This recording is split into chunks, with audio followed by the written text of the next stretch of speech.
Well, welcome to the show. It's a kind of a retrospective thing. I'm going to take you mostly on a chronological journey, starting about 1914. Okay, I'm kidding. The first thing I'm going to do is out of order. You're out of order. You're out of order.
That movie was proof that I knew how to behave in front of the camera.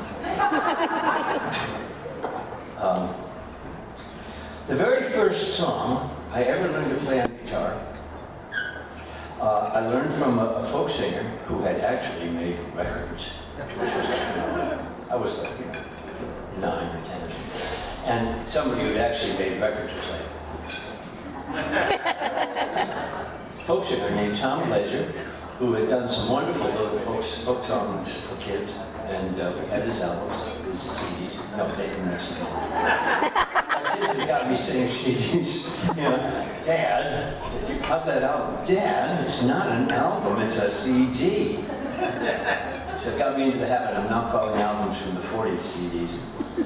Anyway, Tom Glazer came over, did a show near us, and my folks knew him. So they invited him, and he came and stayed the evening and left the next day. And there he was in the living room with a guitar in his hand, and my eyes got big as saucers. He said, "Come here. See this? Put your first finger right there, and your second finger there, and your third finger there. Got that? That's an A minor. Now you take the whole thing and move it over one string." I didn't do it any better than that. the only 2 chords you need. Joshua fit the Battle of Jericho. Guess what? You're getting it. Joshua fit the Battle of Jericho, Jericho, Jericho. My Lord Joshua fit the Battle of Jericho when the walls come tumbling down. Joshua fit the Battle of Jericho, Jericho, Jericho. Joshua fit the Battle of Jericho when the walls come tumbling down. Right up to the walls of Jericho, he marched with spear in hand. Gold loads and ram horns, Joshua cried, "For the battle is in my hand." That morning, Joshua fit the Battle of Jericho, Jericho, Jericho. Joshua fit the Battle of Jericho, and the walls come tumbling down. Let the ram sheep horns begin to blow, and the trumpets begin to sound. Oh, Joshua, wake up and let the children shout, and the walls come tumbling down. That morning, Joshua fit the Battle of Jericho, Jericho, Jericho. Joshua fit the Battle of Jericho, and the walls came tumbling down. Joshua fit the Battle of Jericho, Jericho, Jericho. Joshua fit the Battle of Jericho, and the walls come tumbling down.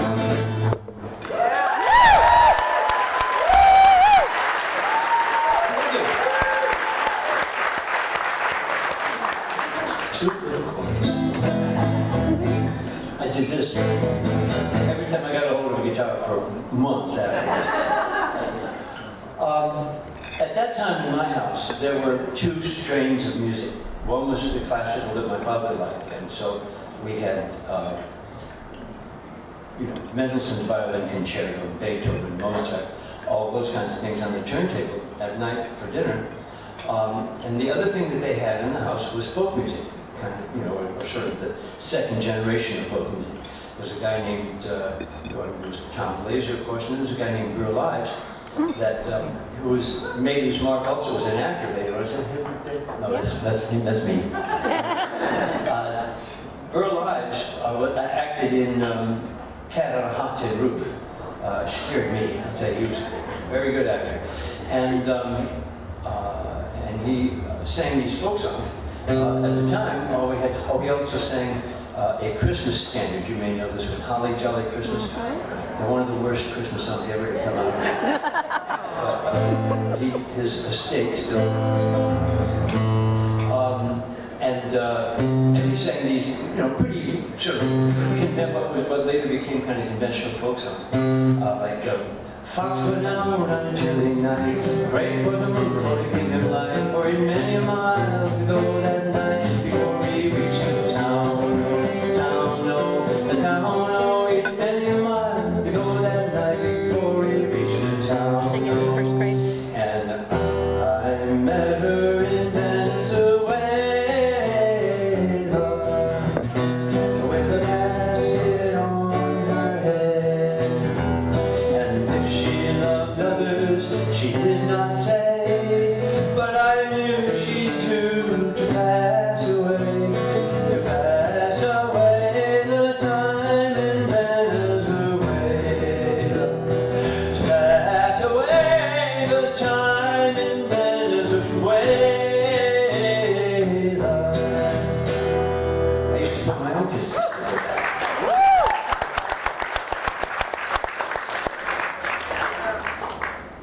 So there was this folk music stuff going on, and there was the classical music stuff going on.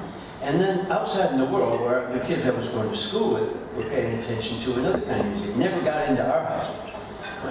It was called rock and roll. And, having been, and I was taking piano lessons at the time. I was playing Bach and Beethoven and Brahms and like that, And this rock and roll stuff, I don't know, man. I looked askance at it. Check your dictionary. This is what askance is. Look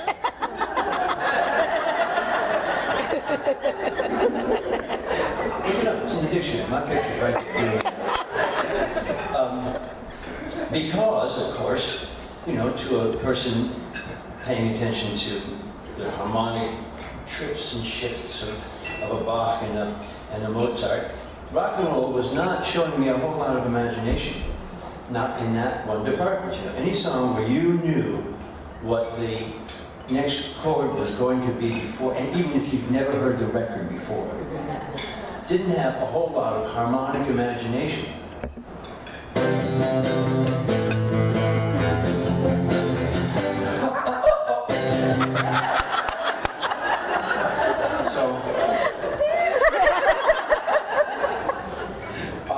But then came a different kind of a song, and my resistance fell.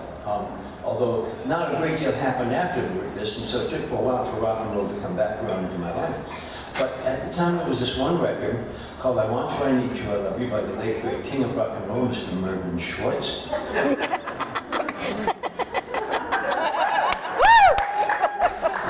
Shake it, Peter. I want to thank my mama and my papa. I want to apologize to the boyfriends and the family. It's going to get rough. So.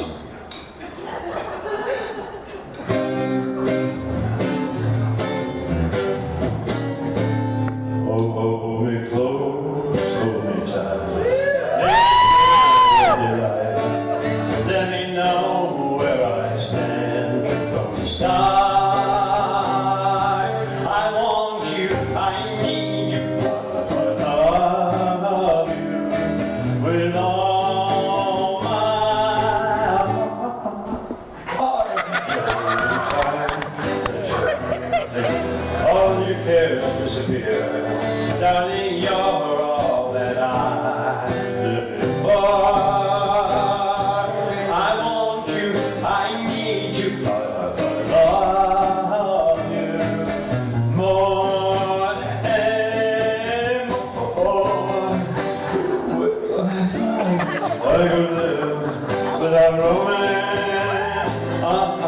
Until you came to me, but now I know that I will go on loving you eternally. Won't you please be my home, never leave me alone, 'cause I die every time we're apart.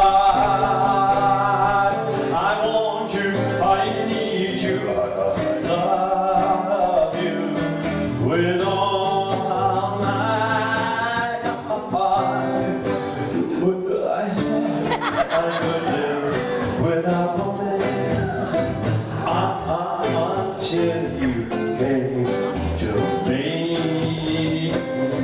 But now I know that I will go on loving you eternally.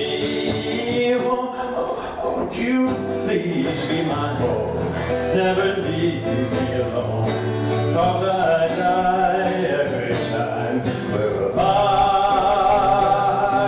I want you, I need you, I love you with all my heart.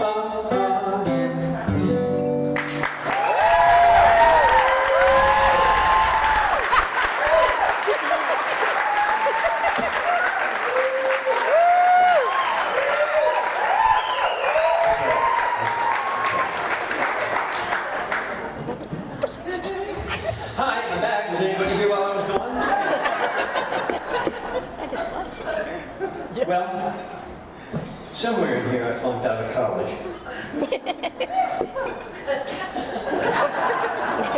Same school. You'd think one of us would have gotten hit, right? But no. My father said, "Well, what are you going to do?" And I said, "Well, I'm going to go to New York City and see what's there for me." One of the things that was there for me was my grandmother's apartment. And my grandmother, I have that painting over my fireplace right now. My grandmother had an apartment on West 57th Street in New York City. It was choice. She was up at my parents' house in Connecticut and had the grace to break her ankle. She was a very accommodating woman. And she was laid up at my mom's house for a month. Oh boy.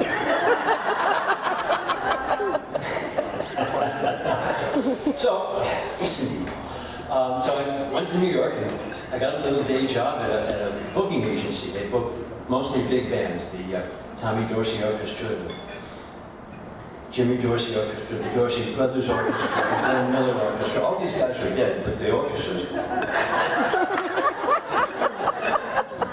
went on zombie-like. And this big old folk singer, a guy named Casey Anderson came wandering and looking for representation. And we got to chat. He said, come on down. There's a little place we play all night long in the village. So I grabbed my banjo and I raced down there every night. They fired me from the office because I was staying up till 2 or 3 in the morning and dragging it like this the next day. But I found my home. It was in Greenwich Village down there. In Greenwich Village at that time, there were 8 or 9 or 12 performing clubs within a 4-block walk from West 3rd and 6th Avenue down Beaker Street to the Village Vanguard, which was across the street from the bitter end. And whoa, this was different. And all these little basket passing coffee houses. And I knocked around for a little while, finally got a steady gig playing a quarter of the hour from 7 at night till 4 in the morning. And yeah, I paid my dues there. And we got no money, lucky to get a cup of coffee. We passed a basket after each set and used the proceeds to get a stein and a slice or something. I did catch a break. See the banjo. This banjo you may see has an empty back. And so it serves kind of like a collection plate. And so people hiding in the corners, you stick the banjo right in their faces. And I would say, listen, another nice thing about the banjo, it makes noise when you throw coins in there. So everybody's going to know what a cheapskate you are if you want to put some money in there. If you want to put dollars in, that's okay. I'll yell swish very loudly. So 5 times for a $5 bill. No 50s, please, my throat's a little sore tonight. Like that, hey. So, gosh, an awful lot of wonderful people were on the street at that time. Dylan just left. He heard I was coming. John Sebastian was there. Johnny had a rep as a blues harp player in the Sonny Terry mode, and he also played a kind of a music that was also popular in the village days. This was called the jug band music. It had actually been jazz in the 20s. It actually was what they called jazz. And one of the tunes is like this.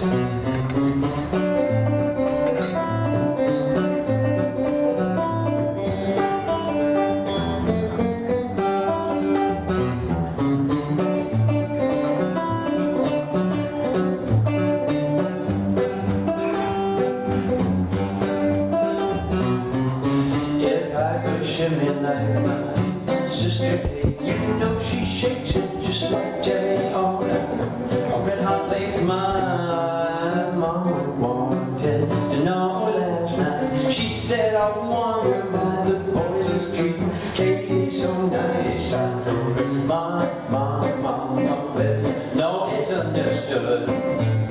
Katie's the best shaker in the whole Bentley Buffalo. Well, I might be late, but I'm gonna get straight when I can shimmy like my sister Kate.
my heroes at that time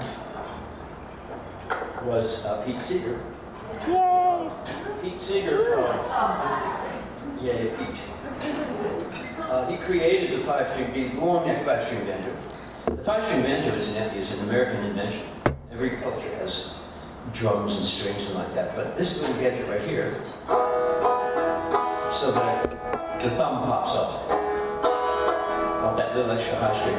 That's American. These three frets are Pete's own invention, so that he could play lower when he was playing alone. He didn't like to hear a little bit more bottom on this instrument. It's good. I sing lower than he does, so it works better. And when I first went to the village, I was doing almost all banjo stuff.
Among the gang in the village was Roger McGuinn, who was Jim McGuinn. Jimmy, we used to call him. He changed his name so people would stop calling him Jimmy.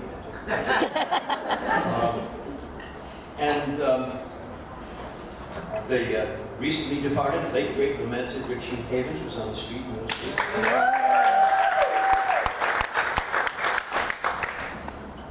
Mentioned John Sebastian Zalyanowski came waltzing in with Denny Doherty, and then Zal went to the Love and Spoonful, and Denny wound up with the Mamas and the Papas. A lot of my friends were, made a lot of friends. They came up to me like in a gang one day and said, "Hey, there's this new kid in town. He looks just like you." About 2 days later, this kid walks up to me, and I go, "You're the kid that's supposed to look like me." He said, "You're the kid I'm supposed to look like." And we met and we shook hands. It was Steve Stills. We even worked in a group together briefly. I think that Steve left because the guy in the middle's ears were too big. And John Hopkins, who also is no longer with us, sad to say. We had a great time for a little while. It was a lot of fun. Among the other people, there was a girl named Alex Dowkin, a woman. Let me catch her calling a girl now. She wore her guitar way low. She was so tough. It was really tough. And she sang a song that I just really liked a lot and asked if I could do it. She said, "Sure, what do I care? I didn't know that you didn't need to ask permission. You just did the song you felt like doing." So, come on in, you sure look good to me. Come on in, I've learned how lonely I can be. I guess we'll never know just what went wrong. You know it's been a whole year has passed us by and gone, but we're back together now where we belong. So baby, come on in. Come on in. I heard your footsteps step on the stair. Come on in, I know it anywhere. You know your old chair in the corner's just sitting there waiting. It's been a long time anticipating. What a long time it's been, so baby, come on in. Over and over I told myself, I said, son, you got to lose these blues. Get ready for the day when she'll walk in the door. So I dusted off your house coat, polished up your shoe. Come on in, you know you're welcome here. Oh, come on in, it's been a long, long year. Now I know why I waited around. I wouldn't run around town, let them put me down. I knew if I waited I would win, so baby, come on in. Come on in, come on in. Oh, come on in.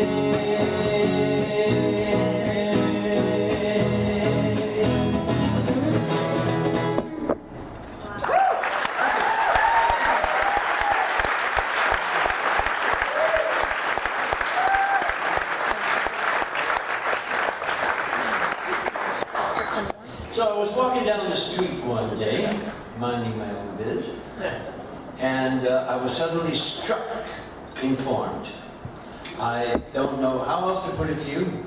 In a discussion with a friend of mine, it came out like I suddenly found myself under orders, which worked just as well. Now, I didn't hear it in English, but the meaning was unmistakable and irrefutable. There's a joke there somewhere. And the direction was, get out of town. Now, I'm only reporting my experience, folks. I'm not trying to, prove anything to anybody. So I said back to whatever messenger there was, okay, as soon as I get a place to stay and a ride in either LA or San Francisco, I'm gone. How's that?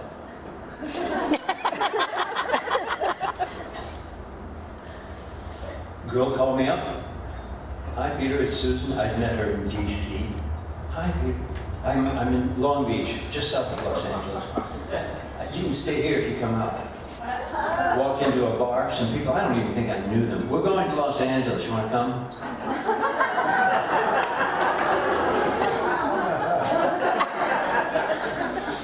So, I arrived in Southern California. Susan was a waitress at a club called the Golden Bear Cafe in Huntington Beach, which is in Orange County, just south of Los Angeles. Yeah, that's the logo for the Golden Bear. A folk club, and at a time when acts came through, stayed a week. I saw Lenny Bruce, the great comedian there. He kept his language moderated. The FBI was there with tape recorders. We had tape recorders. Anyway, the reason I mentioned this club, I never got to play there much, except that I walked in and out of there a lot because Susan was a waitress there, I think I said. And I was sort of, presuming on my acquaintance with her. I couldn't get any work because there wasn't, 9 clubs in 4 blocks in New York City. It's 9 miles without a car, between clubs in Southern California. And I walked in there once, and there were the wait staff and some people. And I was, oh God, I've worn my welcome out. This is the last time I'm ever going to be able to walk in there. And just then the assistant manager came up and said, we need somebody to wash dishes and bus tables and jerky. If you want to work with us? I said, yes, please. And I took the job, and I got a little room, and I was getting real cozy and comfortable. And after about a month of this, I was getting ready to push on to whatever the next adventure was, and the club owner said, Oh, you can't go just yet. Don't you remember you said you'd stick around and accompany some acts that were coming through? Oh, yeah, okay, yeah, sure. So I played guitar, blues guitar for a girl named Lynn Hughes, and I played stand-up bass for a Supremes type three-girl singing group. No. Who wound up opening for the Monkees? Now, can you? And a couple of guys came through town. A guy named Ron Long was a bass player, and this kid, Steve Stills, who went to the West Coast about the same time I did separately, and I played piano for them for a week. And then they were all gone, and I'm ready to go up, and that's him. I don't know who that guy is. Gate crash. I'll probably get to him later. So Steve wandered on his way, and I'm about ready to pack up and go. And Steve called me up on the phone. He said, "Peter, I just met a guy who's producing a TV show based on A Hard Day's Night. You ought to go try out." I said, "What about you?" He said, this is a direct quote, "Well, they liked me well enough, but they thought that my hair and teeth wouldn't photograph well and that I probably wasn't telegenic enough. And did I know anybody who looked like me who had 1/10 my talent? And I thought about you."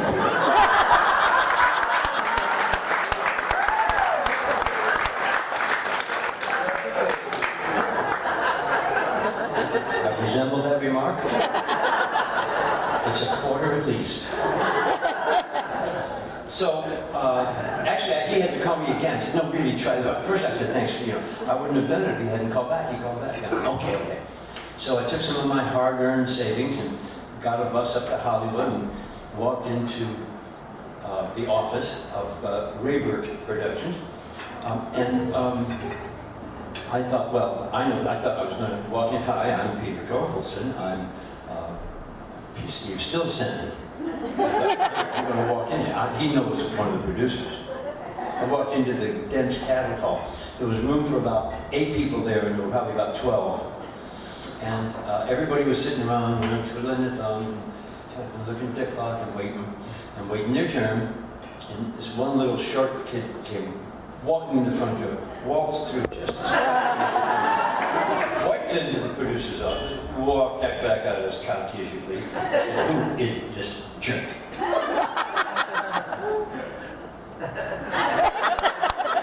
I'll tell you a little about him in a minute. So I went into the producer's office, and he had his feet up on his desk, and I put my feet up on his desk because I didn't care. He offered me a cigarette. I said, "I don't smoke those." He said, "You can't get high on stage." I said, "Okay." Just smoking the rafters. Great stuff.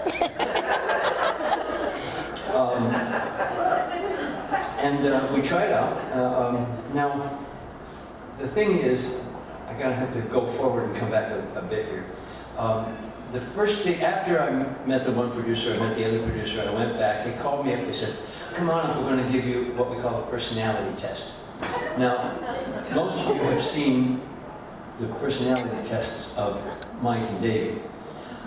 These were, they just put you in front of a camera and ask you questions, and you try to look like you have some comfort in front of the camera. And the thing about them is, the two that you've seen is that we made the pilot, it took us 10 days, they put it together, they showed it to a test audience, it tanked. It did as badly as it's possible you cannot do any worse than that's it. And the producers went, "Wait a minute, that's not right, hold on, what happened?" And they thought, it's because nobody knows who these kids are. There's just 4 cut-ups who are just wreaking havoc in a civilized world, was the whole pilot. And they cut the pilot back and they threw in Mike and Davy's personality tests.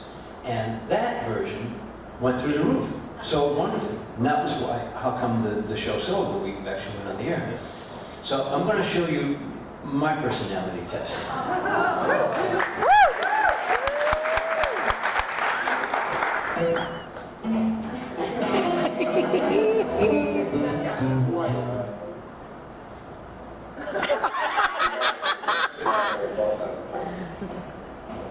Ach, der Kirschkuchen macht Mr. Bröckchen. It's the alphabet. After that, here's come up with Peter, there's not much to believe that's true. Now, truly, why? Why do you want to be a monkey?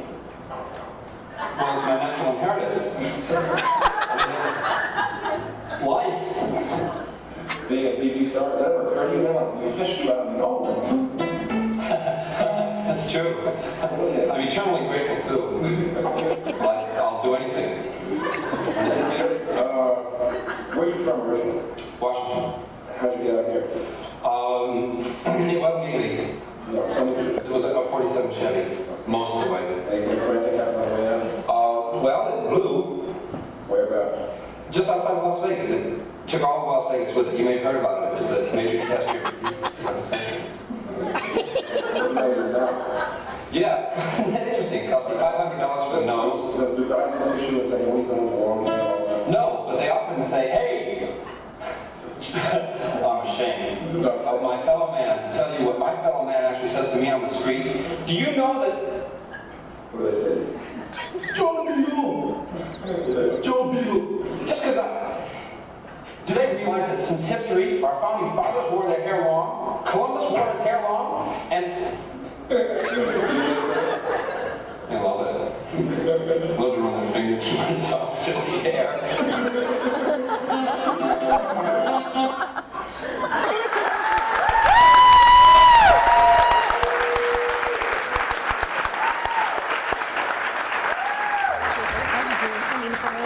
Nothing has changed.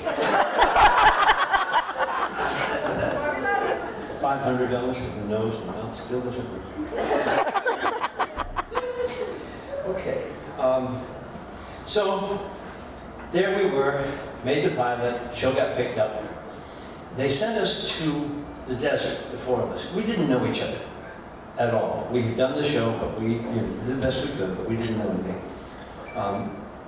They sent us to the desert to do a Kellogg's commercial. Run the Kellogg's commercial. Monkey, brought to you by Kellogg.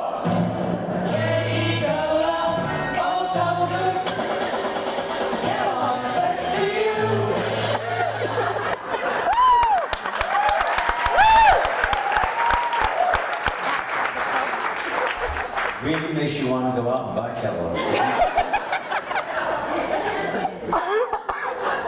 Bought the sponsor's product, did you? You ever did too, didn't you? Okay. Well, we went out to the desert in Mike's brand new Buick Riviera, which was the hot car of the day. But we didn't have much to say to each other. Nice day.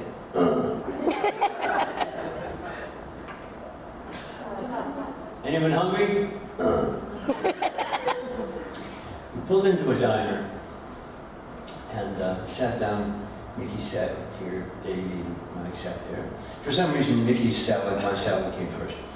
The way I ate the salad in those days, the fork goes into the bowl, whatever comes up on the fork goes in the mouth. Mickey must have been doing the same. You pigs, Davy Jones says. You pigs. Anyone would think he was raised in a barn the way you guys is eating.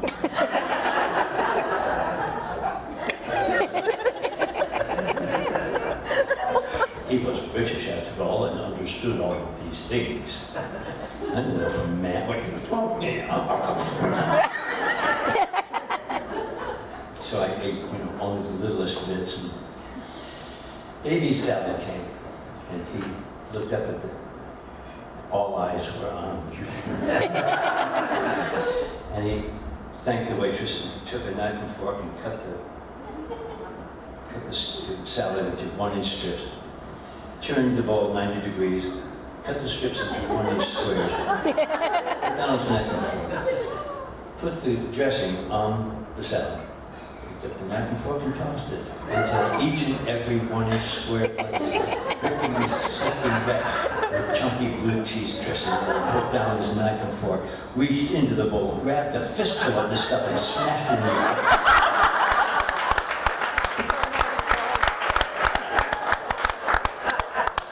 I laughed a lot. More than you guys did. So that was my introduction to Davy Jones.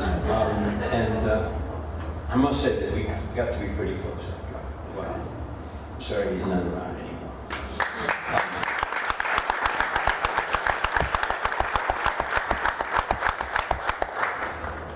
So we started making a TV series, and somebody else started making records for us. Now, I didn't get it. They invited me to a recording session. I brought my guitar. They gave me one of these. What are you doing with that guitar like? And I sat there, and there's the track. There's the band playing full tilt. There's Mickey in the studio singing lead. And I said, oh, what? Well, this is the track. We got the track. And there's this thing in the middle of the song, and I said, I can write a little something that'll really make that jump around better. Let me go do this. I wrote something. It was really clever. I wish I'd kept it. I came back with it and said, Peter, this is the record. We're done. We're not taking any more contributions. Yeah. I get it now. We were working from 7:30 in the morning till 7 at night making a TV show, 5 days a week. We didn't have, and who knew how to make an album? I didn't know how to make an album. And these guys did, and they had to get the product out there because the whole thing was the TV show sells the records, and the records sell the TV show, and it's all one big happy family. Got to get the records out, got to get the pros on it, and we'll just have one of the guys sing lead. And Mickey was a very good lead singer. I once said he was probably among the top 20. He said, is that all? I said, okay, top 10. He said, top 10? I said, okay, top 5, but that's my final offer. And I was, I was actually very upset about this. There was a lot of flack going on because people were making the records, and we weren't playing on the records. Apparently the crime was not being the Beatles, a crime of which 5.5 billion people were also guilty of.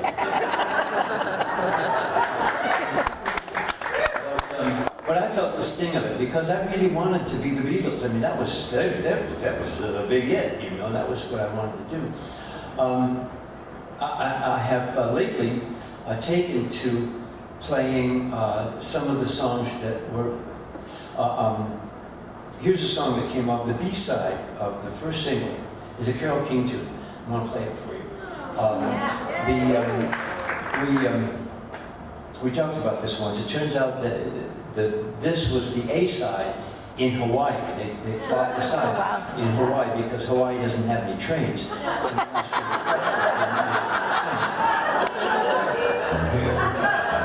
Mickey goes, take the last train to the luau, and we'll reach the gate. We'll see some boy and we'll eat some hot that they don't know.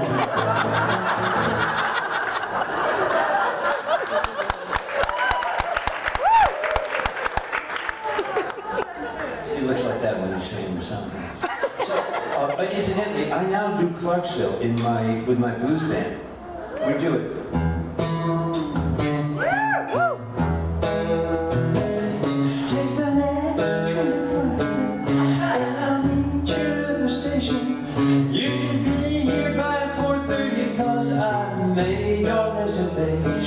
Don't be slow.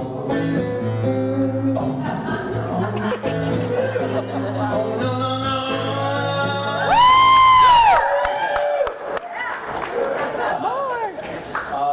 But the song on the B-side was, this is my own arrangement, not what was there. I also recommend Taj Mahal's version. Though you played love and lost and sorrows driven your heart to frost, I will melt your heart again. Remember the feeling as a child when you woke up in the morning and smiled. It's time you felt like you did then. Come with me, I'll take you where the taste of life is green, and every day holds wonders to be seen. Come with me to yesterday behind. Take a giant step outside your mind. You stare at me in disbelief. You say for you there's no relief, but I swear I'll prove you wrong. I don't sit here in a lonely room just staring back inside the gloom. That's not where you belong.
particular along with me. Mickey and Davy were content to sort of go along with us, but what we wound up doing, going into the producers and asking to be allowed to be the musicians on our own records. Now, the guy in charge of all the record side was a guy named Don Kirshner. Do we have his picture? Yeah. He's the one that doesn't look like a monkey. Don was known as the man with the golden ear. And I got to hand it to him. He knew what the teenagers liked. He knew because he was a teenager at heart himself. But never mind that. He knew what the teenagers wanted. And when he said a record is going to be a hit, it was a hit. It was, he just didn't miss. But when we said we're going to be the musicians on the next album, he got irate and put out a record with 2 songs on it that the boys didn't have, me and the other 3, didn't have anything to do with it. And they fired him, and he sued, and they went to court, and they settled, and they both said they won. That's the way of these things, right?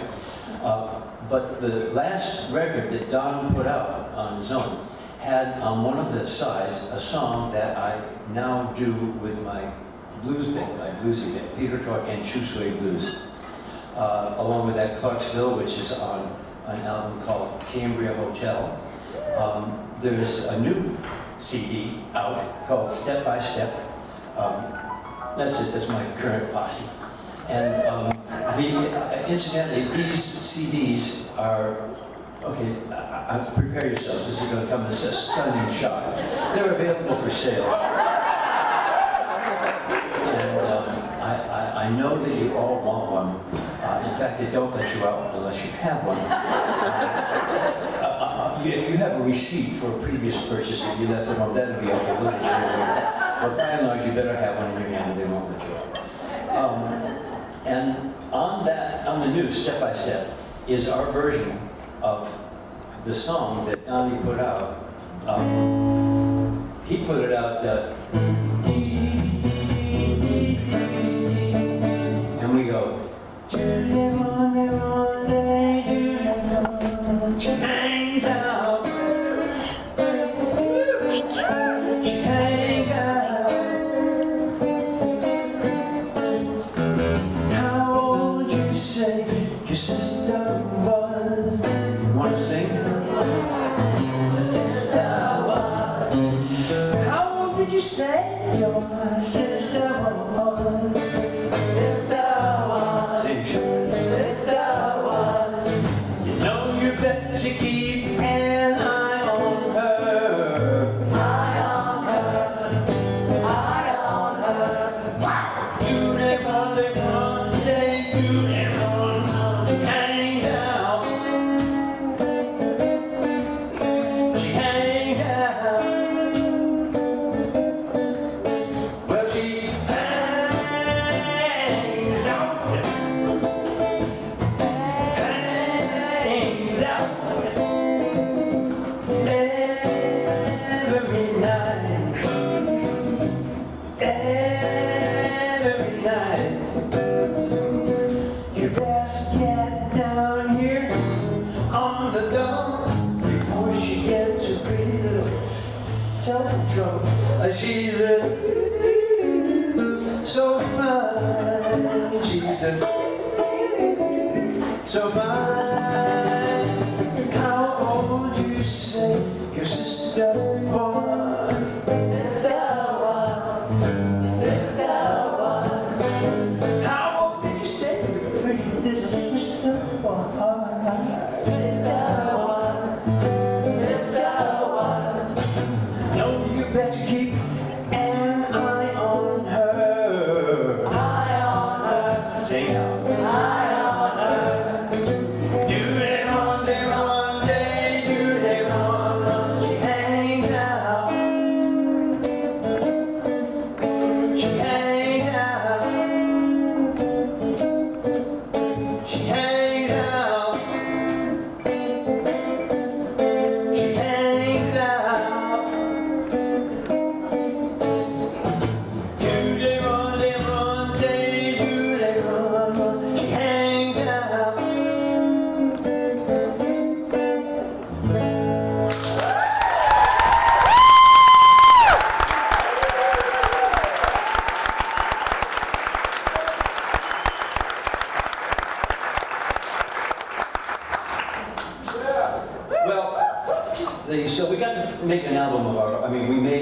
album called Headquarters. It was the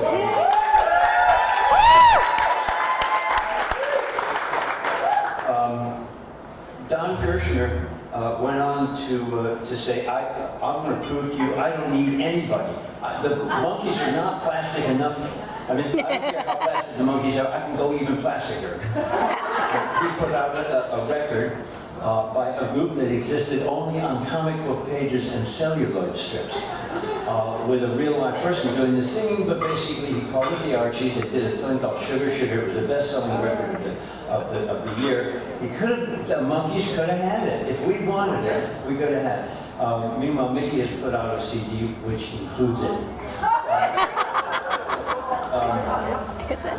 But on that album, I still have to. Tommy Boyce, one of the guys who wrote Clarksville, Tommy Boyce and Bobby Hart wrote Clarksville and Stepping Stone and Valerie, and this song that I'm going to do that we did on Headquarters. And I always thought there was something kind of special about that. And I went to Tommy and finally said, hey Tommy, is there somebody in particular you had in mind? He said, yeah, there's a girl back home that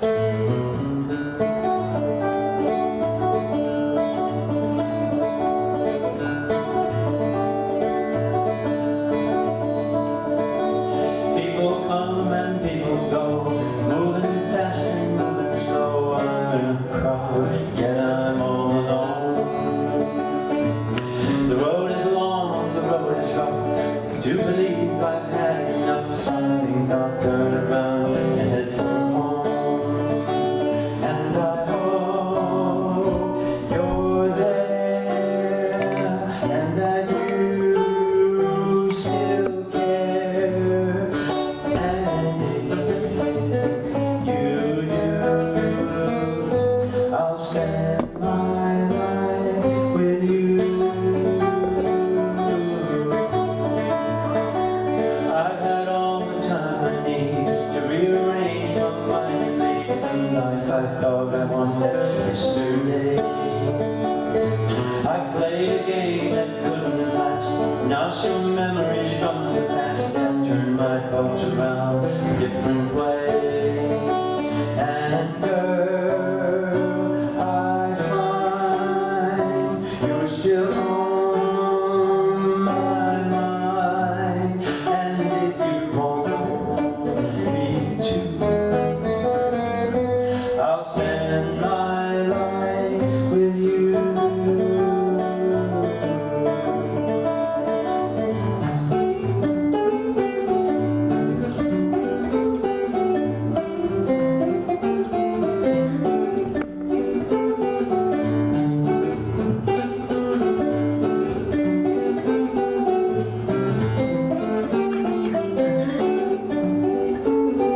And girl, I find you're still on my mind. And if you want me to, I'll spend my life with you.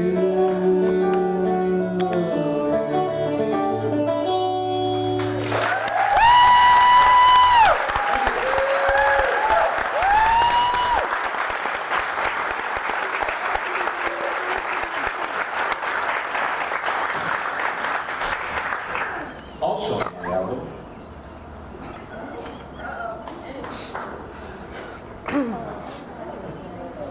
was, of course, Beethoven's Emperor Concerto.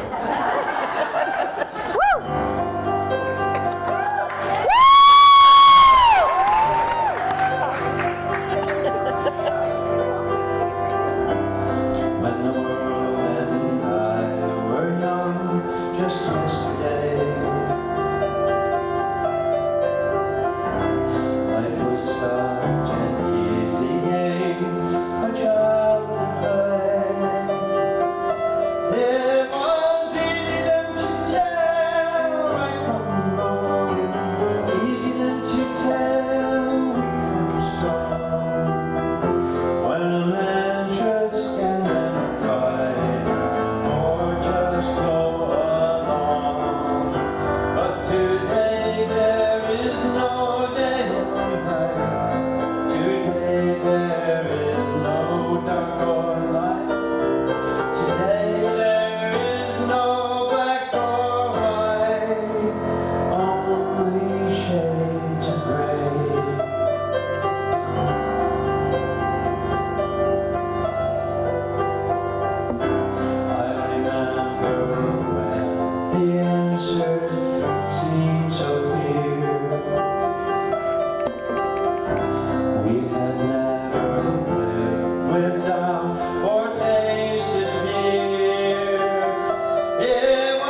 share,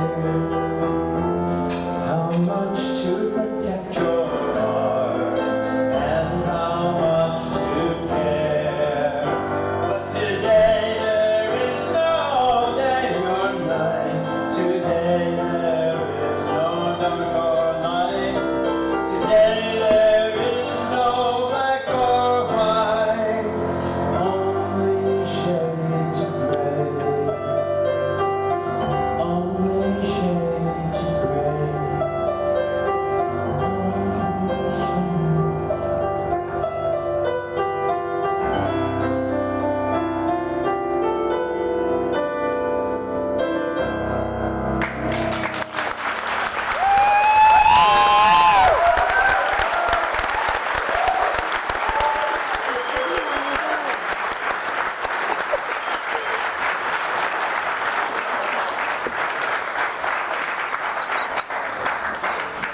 The producer sent us to Paris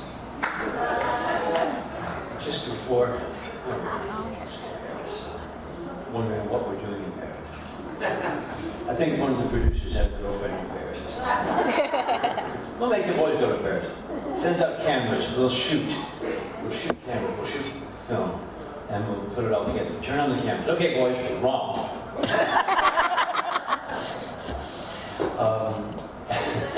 At one point they said, okay, go to the, I forget, the circle around the Arc de Triomphe and break down.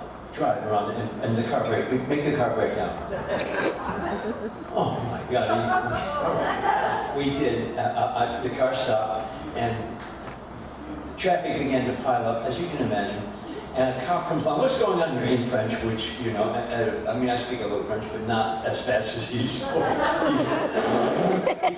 Machine gun speed. And one of the great moments of my life is, I don't know what's going on. I'm gesticulating, like, I don't know what's going on. I grab the hood of the car, and the whole hood comes off the car. And oh my God, this is too good, it's gonna look good, it's gonna look so good. But I feel really bad because traffic was tied up until like 10 o'clock that night in Paris. Because of that little stunt of ours. And meanwhile, we didn't have any permits. And cops were constantly coming after us, let me see your permits, monsieur. And we don't have any permits. Non peut filmer ici. And so, underground, you know, Bob Rayfus thought he was underground. So it was a lot of fun until shooting stopped. And I was in my hotel room. It was a nice hotel room. It was the Georges V. What a hotel that was. But I was lonely as hell. And there was nothing to do. I mean, I didn't know how to do. And I wrote, suddenly I found myself writing a couple of songs. Like the second and third song, I wrote one years previous as a joke. But here I was writing the first songs that I'd written in years. One of them will be forever confined to the dustbin of history, I surely hope. And the other one was about my girl at the time. I was with a lady named Karen Harvey, and her son Justin was with us. Yeah, that's us. Leaving London. I was actually sick as a dog, but hang on, I'm tuning in case you can tell. Funny thing is, it was a tune when I bought it.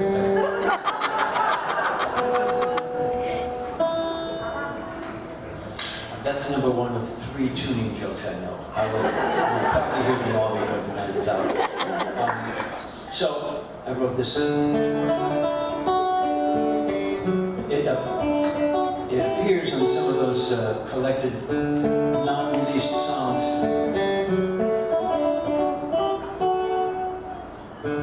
Ladies, baby, smiles and coos takes away my lonely blues. Baby's mother cooks my meal. Warm is cool is really real.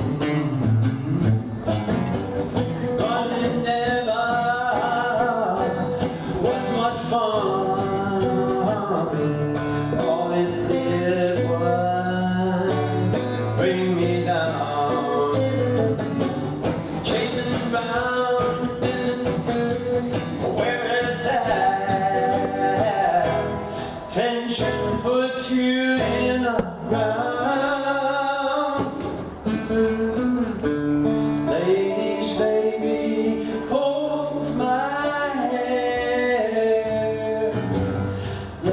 you know he's really there?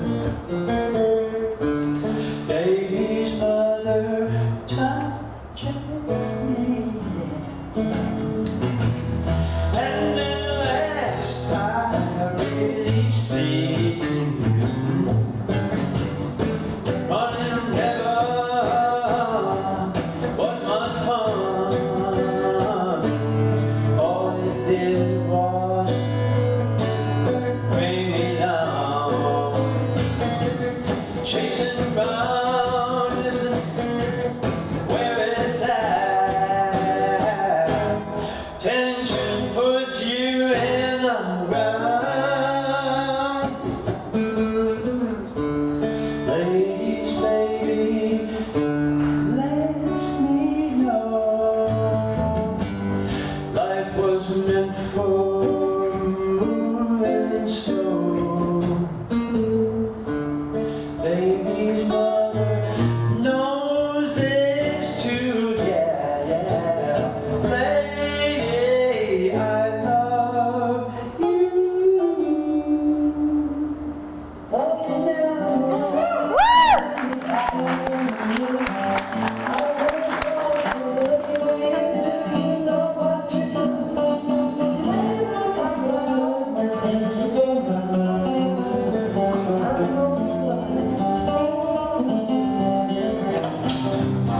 Freaking all the afternoon, looking at the daytime moon. Talk to me, I talk to you. Do you know what you do? Well, you tear the top right off my head. You blow my mind. I'm going blind.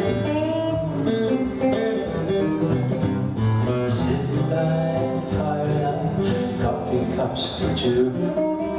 Touch my lips with your fingertips. You know what you do. Well, you tear the top right off my head and blow my mind. I'm going blind.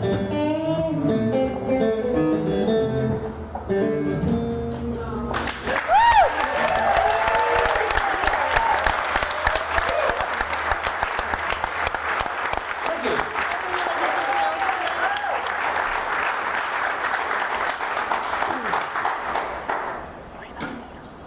Well, I wanted to do another album at headquarters, and Michael was off doing something else. Davey came to me and said, Peter,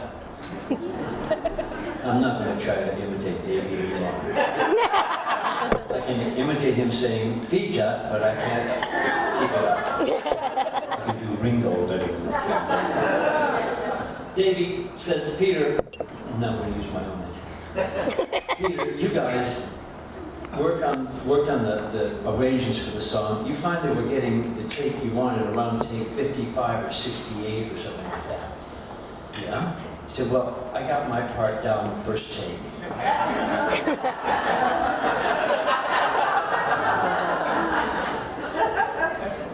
got this just how many fingers. No, actually, he said, I got a bruise on the heel of my hand. I can't do it anymore. I said, oh, all right, I get it, sure. I went to Mickey, I said, listen, we have to go back in the studio. Mickey said, you can't go back. Which sounds all new agey wise and deep and stuff, right? It's really Dolan's talk for no. So I quit. I left. I went away. All I ever wanted to do was be in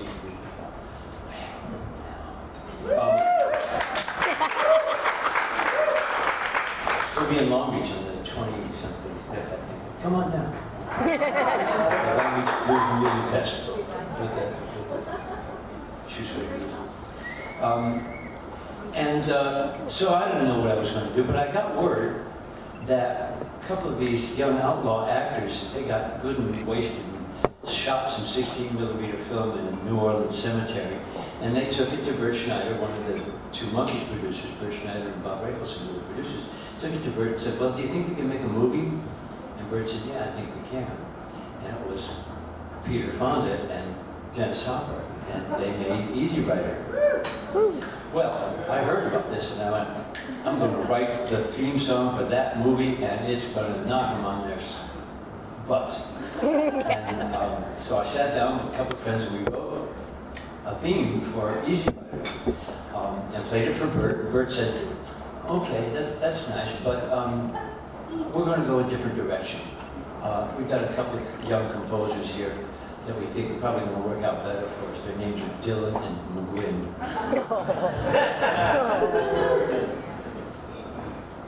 But what we're going to do tonight is show the opening credits of Easy Rider, and I'm going to play my song.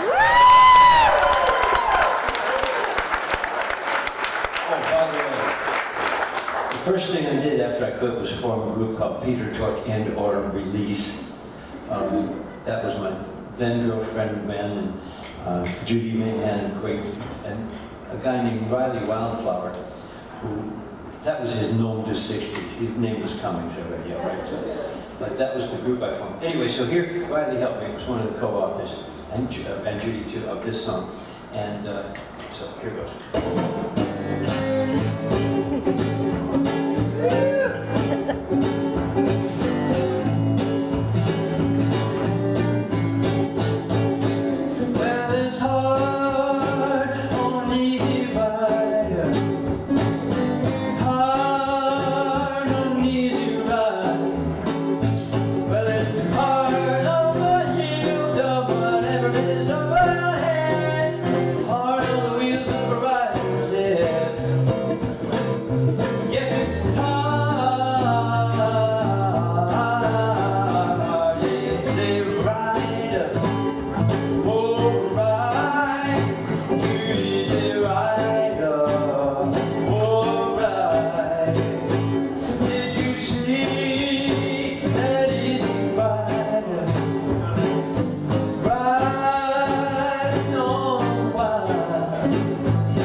Too many cables, Cheyenne?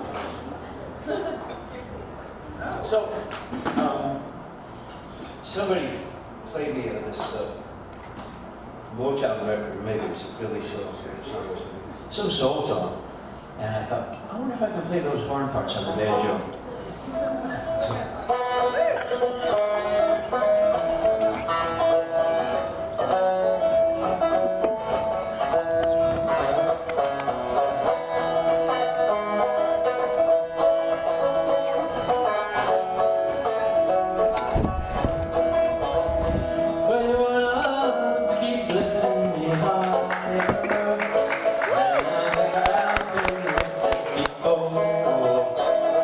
Keep it up.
downhearted. Disappointment was my close friend, but you came and you soon departed, and I'll never see his face again, because your love keeps on living.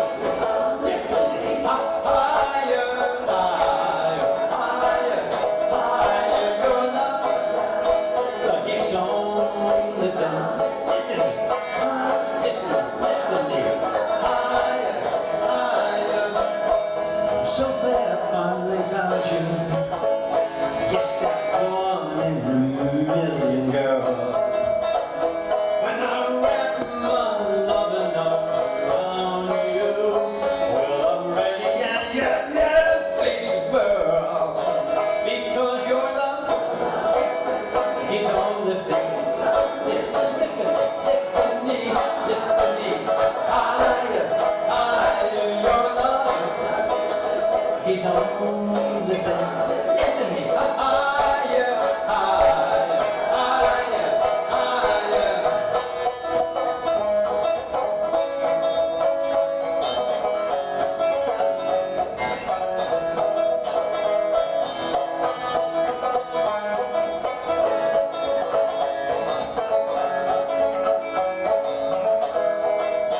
Because your love keeps on lifting one last time.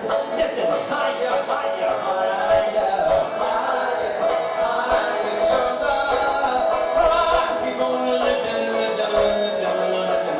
Higher, higher, higher, higher,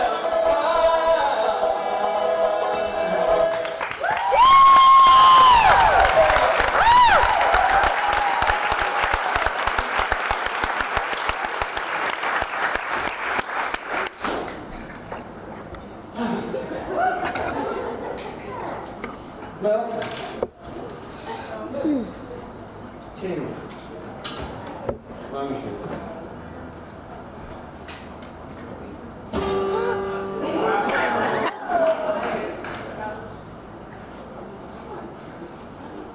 That could have been ugly. Time next watch.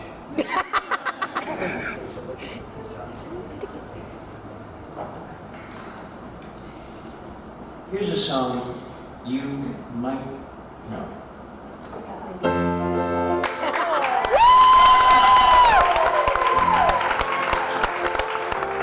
Oh, I know how right beneath the wings of a bluebird as she sings. 6 o'clock alarm would never ring, but it rains and I rise, wipe the sleep out of my eyes. Shaven razors cold and this stinks. Cheer up, sleepy king. Oh, what can it mean to a daydream believer and a homecoming queen?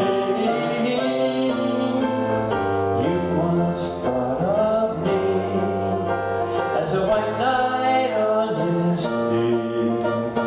Now you know how happy I can be, and our good times start and end without a dollar one to spend. But how much, baby, do we really need? Cheer up, sleepy king. Oh, what can it mean to a daydream believer and a homecoming queen? Cheer up, sleepy king.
So, I thought I would do a song by the greatest rock and roll group of all time. And no, it's not the Monkees. Could have fooled me. You guys aren't paying attention. Listen, what we are is the greatest group ever to take over their own fortune from a TV act to making their own music.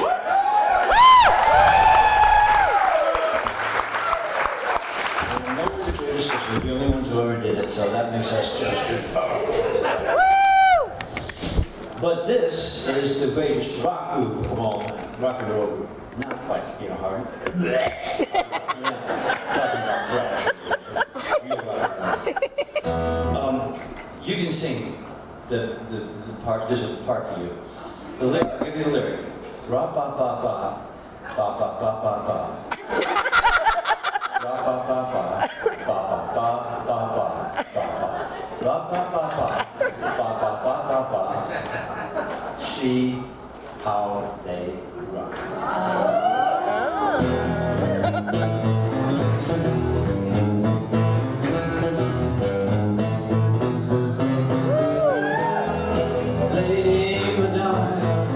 Baby at your feet, wonders how you managed to make ends meet.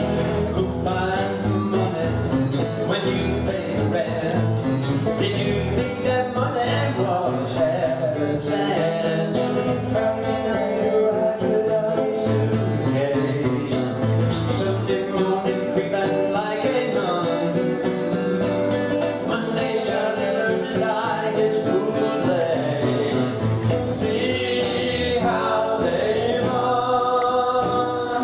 Lady Madonna, baby at your rest, wonders how you managed to feed the rest.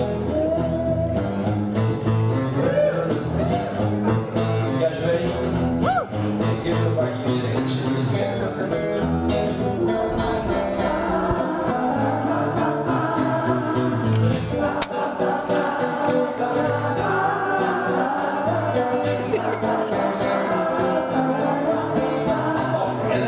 See how they run. Lady Madonna, lying on your bed, listening to the music playing in your head. Okay, now you do that same thing and I do something, right? Ready?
Yeah, milkshake. Milkshake. Oh, Peter. I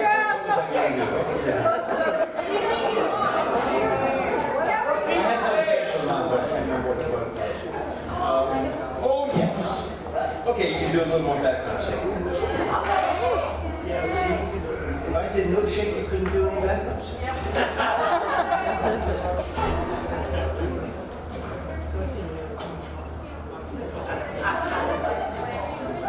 Slice of life.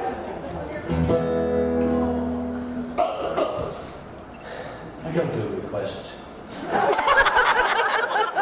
Usually. Once